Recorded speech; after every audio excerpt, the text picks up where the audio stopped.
우리가 같이 볼 말씀은 마태복음 20장 29절 이하의 34절까지 그들이 예수를 따르니라, 예수를 따르니라. 굉장히 중요한 우리 신앙의 방향, 또 우리의 삶의 위치를 보여주는 그런 대목의 구절을 따서 제목을 잡았습니다.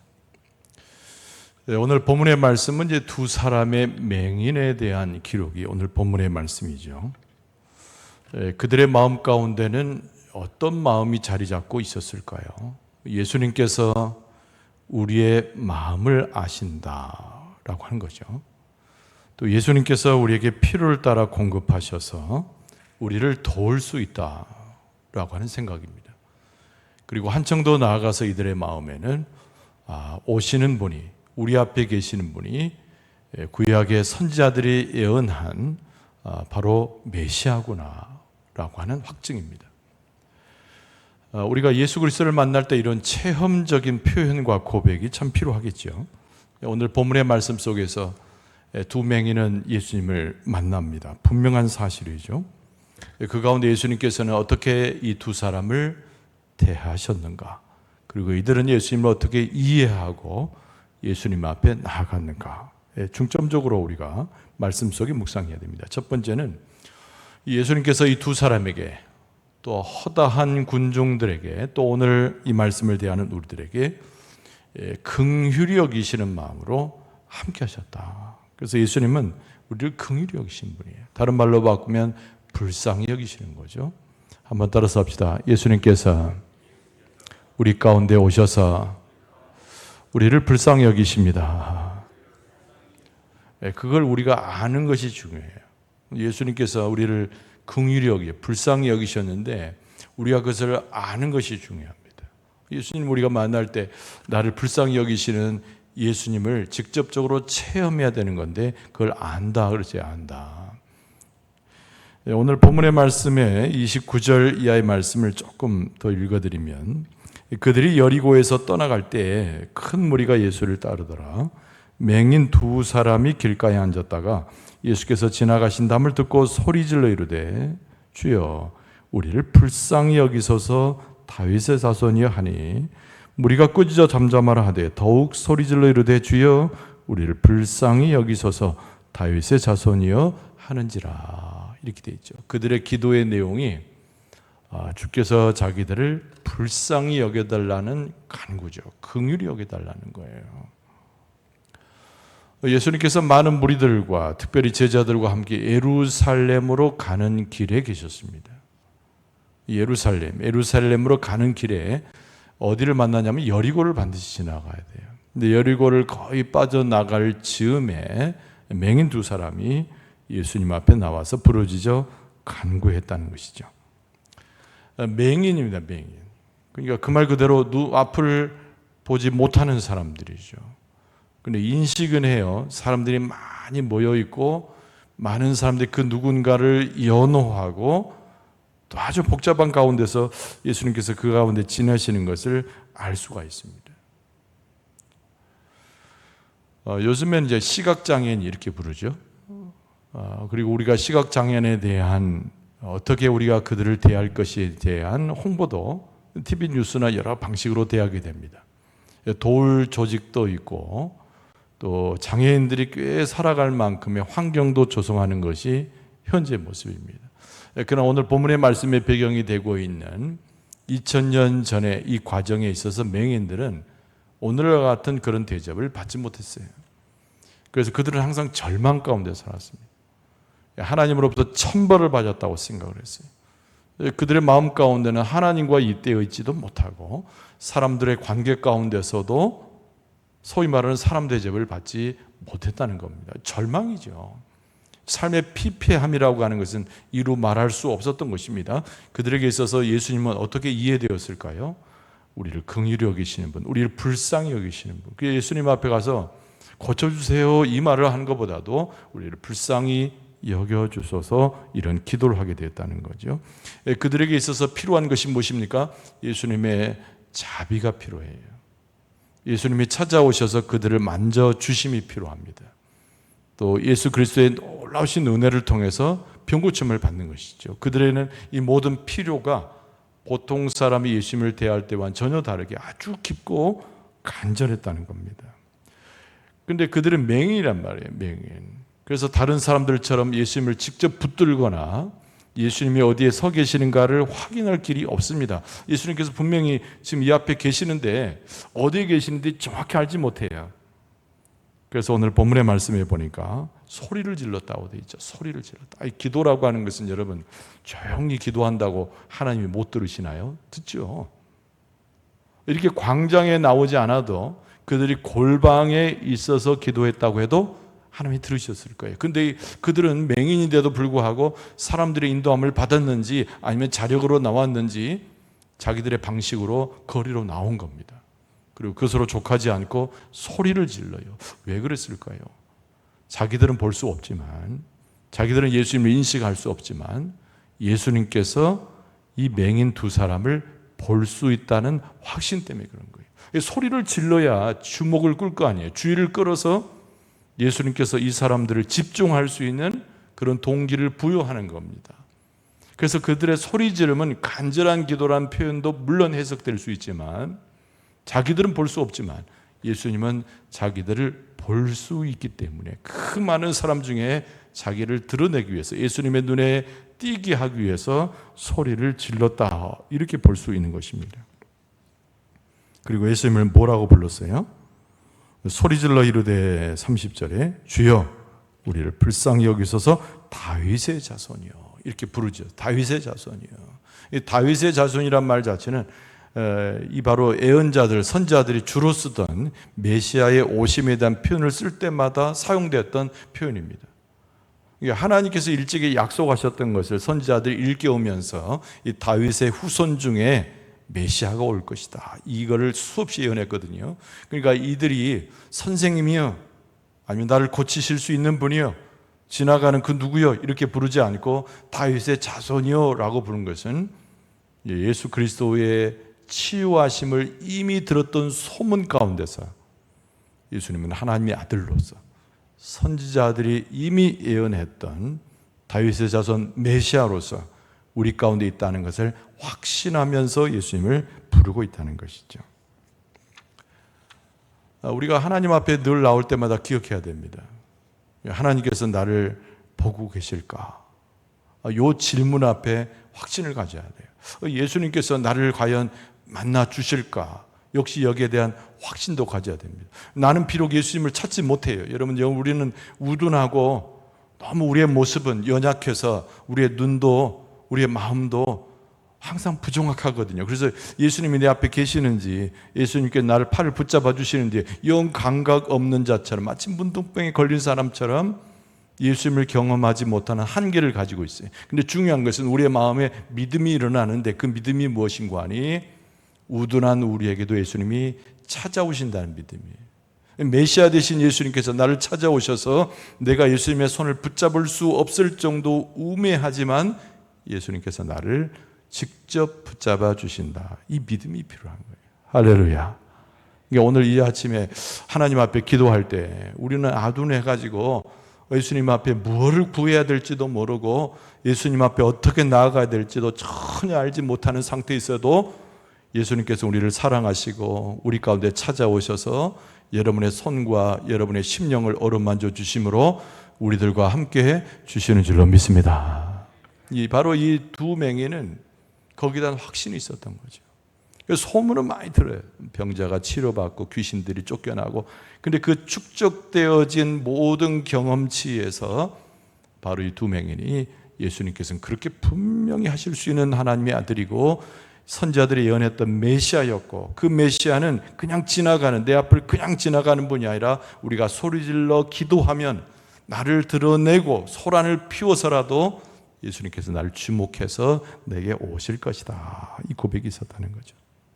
근데 오늘 본문의 말씀은 꽤 유명해서 오늘 본문의 말씀에 큰 무리들이 이 두 맹인을 쫓아버리려고 그들이 부르짖는 기도를 가로막았다는 이 내용이 여기에 들어갑니다. 이 31절에 보면 소위 모였던 모든 군중들이 이 사람들이 예수님을 따라 부르짖지 못하도록 막아서게 되죠.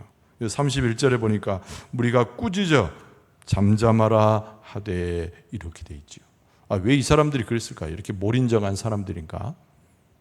왜 이 사람들은 이렇게 예수님을 만나고자 하는 이들을 뿌리치고 뒤썩게 하려고 애를 썼을까? 여러분, 여러 가지 이유가 있지만은 한 두 가지 이유가 있어요. 여러분, 첫 번째 이유는 뭐냐면 자기들은 정상인이죠. 그래도 예수님의 제자가 될 수 있다고 판단했던 사람들이잖아요. 근데 두 맹인은 자기들이 볼 때도 하나님 앞에 천벌받은 사람들이고, 이 사람들은 사회적으로나 모든 물질과 명예에 있어서 뒤떨어진 사람들인데 자기들과 동류가 되는 것을 허락하지는 않는 것이죠.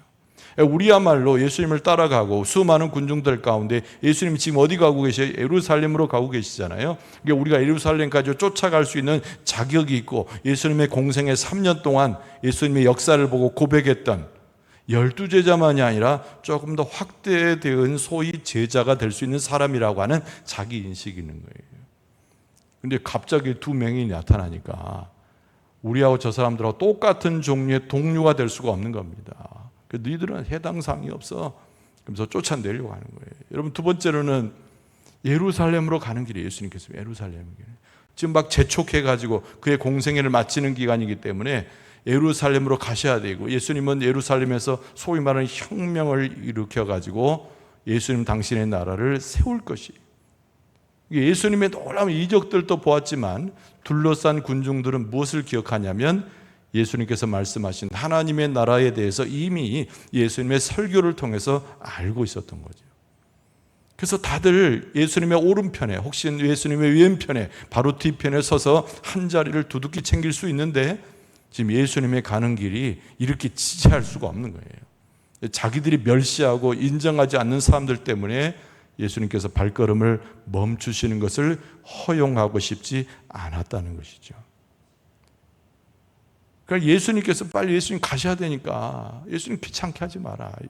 이래서 이 사람들이 예수님 앞에 나와서 부르짖는 것을 극구히 만류하여 하지 말라는 것이죠. 그랬더니 이 두 맹인이 어떻게 나갑니까? 아주 기죽어야 되잖아요. 가만히 생각해 보니까 이 사람들 말이 맞는 것 같다라는 생각 가운데서 뒤써야 되잖아요. 근데 오늘 본문의 말씀에 보면 예수 그리스도의 자비와 불쌍히 여기심을 더 소리질러 외쳤다고 되어 있어요. 이게 31절 하반절에 보면 더욱이란 말이 들어가잖아요. 더욱 소리질러 이르되 주여 우리를 불쌍히 여기소서, 다윗의 자손이여 하는지라. 뒷부분은 똑같은데 더욱 소리질렀다 이렇게 되어 있습니다. 무엇을 기억했을까요? 하나도 남지 않는 자기의 형편을 먼저 아는 거예요. 두 맹인은. 그러니까 여기서 예수님을 놓치게 되면 자기들은 제로 상태잖아요. 모든 것이 없는 상태잖아요. 더 이상 물러설 곳이 없고, 더 이상 의지할 데가 없고, 더 이상 자기 스스로의 자구책에 의해서 자기 환난을 벗어날 수 있는 방법을 도저히 가질 수 없는 사람들이죠. 예수님의 주변에 많은 사람들이 있었지만 그들은 돈도 있었을 수 있어요. 그들은 사람들과 관계 가운데서 꽤 인정받는 사람들일 수도 있습니다. 예수님 아니고서도 자기가 가지고 있는 여력들이 있는 사람들이네요. 근데 이 두 맹인은 아무것도 없는 사람들이에요. 예수님을 놓치면은 자기의 삶 자체가 무너져 내리고 마지막 죽음을 선택할 수밖에 없는 제로 상태의 사람들이 바로 맹인 두 사람이었다는 거죠. 그래서 아무리 사람들이 만류하고 멸시하고 예수님부터 떨어져 나가라라고 소리 질러도 물러설 수가 없는 거죠. 그래서 오히려 더 예수님, 지금 많은 사람들이 우리를 방해하고 예수님을 못 만나게 하는데 예수님 우리를 좀 쳐다보세요. 예수님 우리를 좀 기억해 주세요. 우리를 찾아오셔서 우리의 손을 만지시고 내 눈까지는 아니어도 내 손을 만져서라도 뭔가 위로의 말씀이라도 주셔요. 이런 간절한 마음을 갖고 더욱 소리질렀다. 성경은 그렇게 표현하고 있는 거죠. 이 마태가 기록하면서 그들의 심사를 이해하는 가운데 예수님께 부르짖어 기도하는 그들의 모습을 묘사하여서 더욱 소리 지르는 사람들, 이렇게 두 맹인을 지칭하는 겁니다. 예수님의 동생인 유다가 쓴 서신이 유다서인데, 유다서 1장 21절에 보면은 하나님의 사랑 안에서 자신을 지키며 영생에 이르도록 우리 주 예수 그리스도의 긍휼을 기다리라. 할렐루야. 그 말씀을 기록했어요. 유다서는 한 장짜리잖아요. 예수님의 동생 유다입니다. 가룟 유다가 아니고. 근데 유다서에 보니까 그렇게 돼 있는 거예요. 하나님의 사랑 안에서 자신을 지키라는 거죠. 하나님의 사랑 안에서. 지금 두 맹인은 자신을 지킬 수 있는 힘이 없는 사람들, 제로 상태, 마이너스로 가는 상태예요. 죽음이에요. 근데 유다서 21절 하반절에 나온 대로 영생에 이르도록 우리 주 예수 그리스도의 긍휼을 기다리라. 우리의 간절함은 어디에 있습니까? 예수님을 만나고자 하는 간절함이 있잖아요. 예수님께서 나를 찾아오셔서 은혜를 주기를 원하는 마음이 있잖아요. 예수님께서 찾아오셔서 나를 감싸주시고 내 이름을 기억해 주시고 나와 함께하기를 원하는 간절한 소망이 있잖아요. 근데 예수님의 긍휼을 입고 자비를 입고 함께하심을 입게 될 때 하나님의 놀라우신 그 은혜와 자비를 경험하게 될 줄로 믿습니다. 근데 오늘 본문의 말씀에 이제 이어지는 부분이 아주 절정에 이르는 소위 클라이막스에 이르는 부분이 오늘 본문의 말씀의 후반부이지요.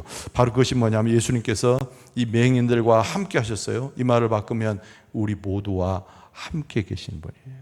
한번 따라서 합시다. 예수님은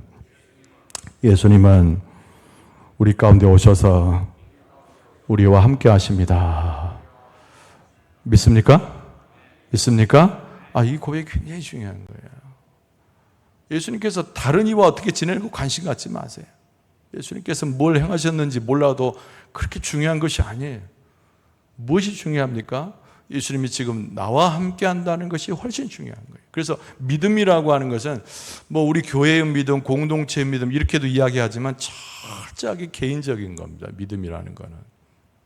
믿음의 성장도 교회가 믿음으로 성장한다 뭐 이런 표현도 쓰기도 하지만 한국 교회가 성장한다 이러지만 믿음의 성장도 아주 개인적인 거예요. 그래서 우리가 하나님 앞에 기도할 때 공동체로 모여 있어서 함께 기도하는 것도 중요하지만 그 속에서 내가 내 개인이 주님을 만나는 것이 너무 중요한 거예요. 32절 말씀해 보니까 예수께서 머물러 서서 그랬습니다. 예수님께서 드디어 쓰셨죠? 그들을 불러 이르시되 너에게 무엇을 하여 주기를 원하느냐 이렇게 물어요. 예수님이 몰라서 물으셨을까요? 다 아시죠? 우리가 봐도 알겠는데 맹인 두 사람이니까 우리가 봐도 무엇이 필요한지를 알잖아요. 예수님은 아주 모든 것을 아시는 분이죠. 그럼에도 불구하고 예수님께서는 친절하게 물으시는 거예요. 근데 32절의 핵심적인 것이 예수님께서 막 바쁘게 지나가시는 것이 아니라 머물러 서신 거예요. 누구를 위해서? 모여있는 많은 사람들을 위해서라기보다는 제로 상태에서 아무런 낙과 소망이 없는 이 두 맹인을 위해서 서신 거죠. 그리고 두 사람을 부르신 거예요. 그리고 이렇게 나지막한 소리로 이루어하며 말씀하신 것입니다. 온 우주 만물을 창조하신 분이 하나님이신데 그 창세기에 나오는 하나님은 성부 하나님, 성자 하나님, 성령 하나님 삼위일체의 하나님을 이야기하는 거예요. 세상을 창조하신 분이 성부 하나님만 창조하신 것이 아니라 예수님께서도 영원 전부터 함께 하셔서 세상을 창조하신 분이에요. 그래서 얼마나 바쁘시겠어요.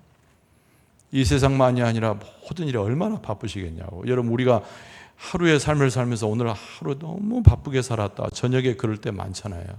하나님이 얼마나 바쁘시겠어요. 우리가 측량할 수 없는 온 우주 만물과 우주 만물을 벗어나서 더 큰 하나님의 역사가 있을 텐데 얼마나 바쁘시겠어요. 지금 예수님이 얼마나 바쁩니까? 예루살렘으로 가는 길에 자기의 사명을 완수하러 가시는데 이 두 맹인에게 시간을 할애해가지고 그들을 만날 시간이 없는 거예요. 만약에 여기서 예수님께서 내가 지금 바쁘니까 내가 예루살렘 갔다 와서 그때 한번 생각해 보자 이렇게 예수님께서 말씀하실 수도 있어요. 그렇게 했다고 해서 무슨 흠이 됩니까? 예수님의 공생의 기간 동안 수많은 사람들을 치료하시고 수많은 병자를 돌아보시고 귀신을 내어 쫓으시고 죽은 자까지 살리셨던 예수님이 얼마나 많은 일을 행하시고 하나님 나라의 일을 선포하셨어요. 이제는 조금 바쁘게 가는 길이니까 두 사람 정도는 잠깐 모른 채 하고 가실 수도 있는 거 아닌가요? 온 우주 만물을 창조하시고 정말 바쁘실 만한 하나님이신 예수 그리스도께서 정말 제로 상태에서 아무것도 아닌 두 맹인을 위해서 그냥 머물러 서신 거예요.